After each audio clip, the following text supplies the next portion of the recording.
Bayangkan, bagaimana jika satu tindakan kasih bisa mengubah hidup seseorang sepenuhnya? Bagaimana jika satu tatapan penuh pengampunan mampu meluluhkan hati yang paling keras?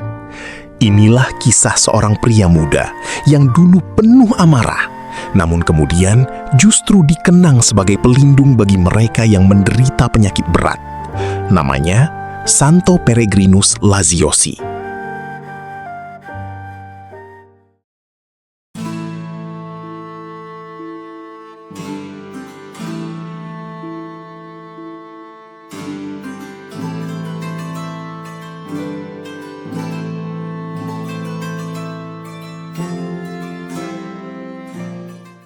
Pada sekitar tahun 1260, di kota Forli, Italia Utara, lahirlah Peregrinus, putra tunggal dari keluarga bangsawan Laziosi. Masa itu bukanlah masa yang damai. Kota Forli terpecah menjadi dua kubu, mereka yang setia kepada Paus di Roma dan mereka yang menentang gereja.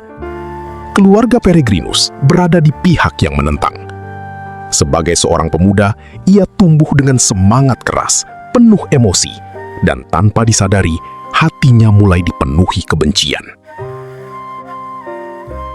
Semua berubah pada satu peristiwa yang menentukan hidupnya.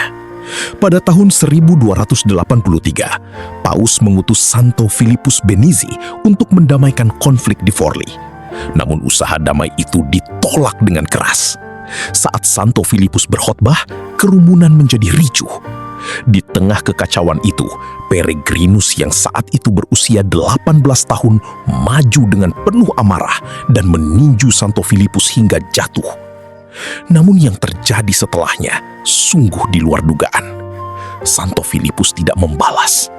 Ia bangkit, menatap Peregrinus dengan penuh kasih dan berkata dengan tenang, "Engkau boleh meninju pipiku yang sebelah lagi." Kalimat sederhana itu mengguncang hati Peregrinus. Untuk pertama kalinya, ia melihat kekuatan yang bukan berasal dari kekerasan, melainkan dari kasih. Hatinya yang keras mulai luluh. Ia jatuh berlutut di hadapan Santo Filipus dan memohon ampun. Dan dengan penuh kelembutan, Santo Filipus mengampuninya. Peristiwa itu menjadi titik balik dalam hidup Peregrinus. Ia meninggalkan kehidupan lamanya dan mulai mencari Tuhan dengan sungguh-sungguh melalui doa dan pertobatan. Perjalanan imannya semakin dalam hingga suatu saat ia mengalami penampakan Bunda Maria. Dalam penampakan itu, Bunda Maria memintanya pergi ke Siena dan masuk biara. Dengan taat, Peregrinus berangkat dan tiba di biara Servite Santa Maria.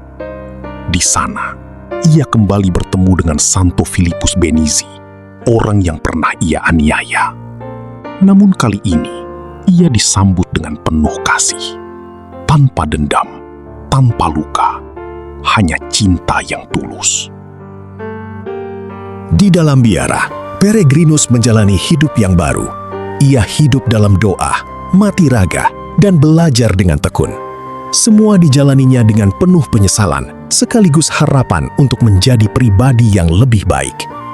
Bertahun-tahun kemudian, ia ditahbiskan menjadi imam Ordo Servite. Ia kemudian dikirim kembali ke Forli, kota yang dahulu menjadi saksi hidupnya yang penuh kebencian. Di Forli, Peregrinus mendirikan sebuah biara dan mulai melayani umat. Ia dikenal karena khotbahnya yang sederhana namun menyentuh hati.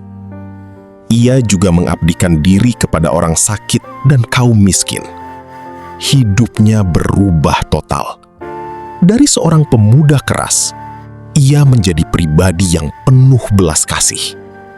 Banyak orang mulai melihat kesucian dalam dirinya.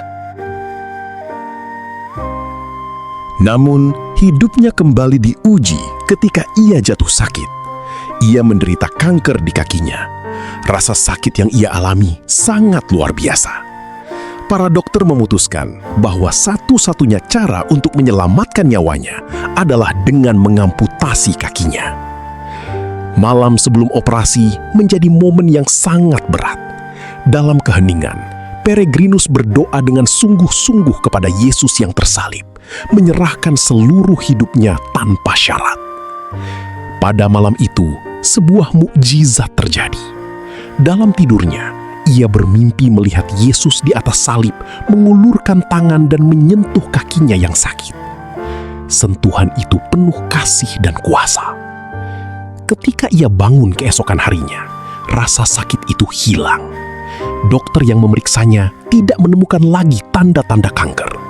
Kakinya sembuh sepenuhnya. Mukjizat itu segera tersebar ke seluruh kota. Sejak saat itu, banyak orang datang kepadanya untuk meminta doa dan nasihat. Peregrinus selalu melayani mereka dengan penuh kasih. Ia memberikan nasihat yang sederhana namun penuh hikmat. Karena itu, orang-orang menjulukinya sebagai malaikat penasehat yang baik. Hidupnya menjadi sumber harapan bagi banyak orang yang menderita. Selama lebih dari 60 tahun, ia melayani tanpa lelah. Hidupnya dipenuhi doa, pengorbanan, dan kasih.